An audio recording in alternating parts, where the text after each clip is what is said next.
స్తోత్రాలు స్తోత్రాలు చెల్లిస్తూ తండ్రి, నాకు ఇవ్వబడిన అంశముగా నాయన హాస్పిటల్స్ నైనా నిండిపోతావని, నైనా హాస్పిటల్స్ నిండిపోతావని ప్రభు.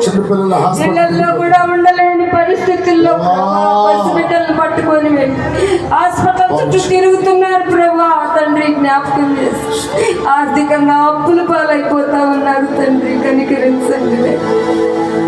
దీర్ఘకాలిక వ్యాధులున్నాయి అయ్యా, రోగాలతో మంచాలు బట్టి అయ్యా హాస్పిటల్కి వెళ్ళటానికి కూడా శక్తి లేక, ధనము లేక, అయ్యా బలము లేక ఎంతో మంది మంచాల్లో మూలుగుతున్నారు. నైనా మీరు జ్ఞాపకం చేసి డబ్బుండ వాళ్ళు అయితే వెళుతున్నారు, లక్షలు ఖర్చు పెట్టుకుంటున్నారు, కానీ స్వస్థత నువ్వివ్వాలి, స్వస్థత నువ్వివ్వాలి, స్వస్థపరచు యెహోవాను నేనే అన్నాడు.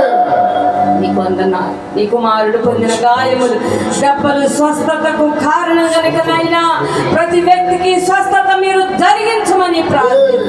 క్యాన్సర్ తోటి అయినా, బీపీలతోటి, షుగర్లతోటి, థైరాయిడ్ తోటి అయ్యా ఎన్ని జబ్బులు ప్రభా, జబ్బులు వస్తాయి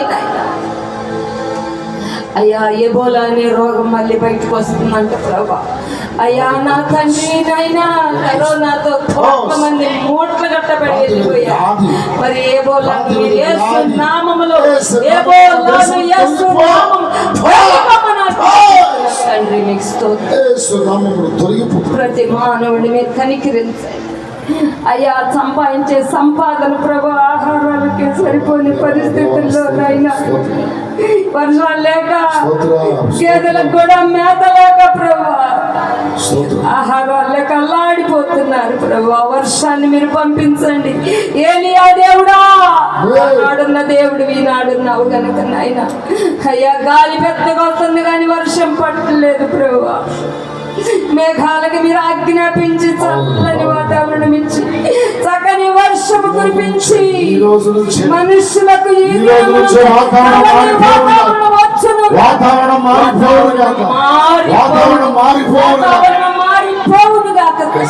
స్తోత్రాలు స్తోత్రాలు స్తోత్రం అయ్యా. మీరే జ్ఞాపకం చేసుకోండి. ప్రతి వ్యాధికి స్వస్థత మీరిచ్చి అయ్యా, దుష్టుడు కలిగిస్తున్న ఆ వ్యాధిని కలుగు చేస్తున్న దురాత్మ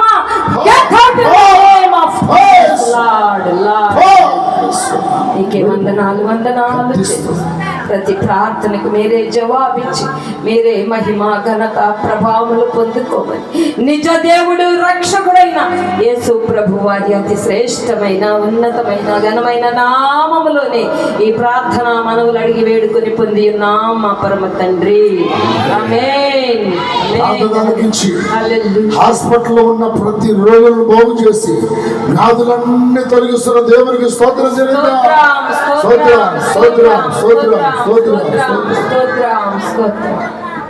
రత్నశేఖర్ ప్రార్థన చేస్తారు.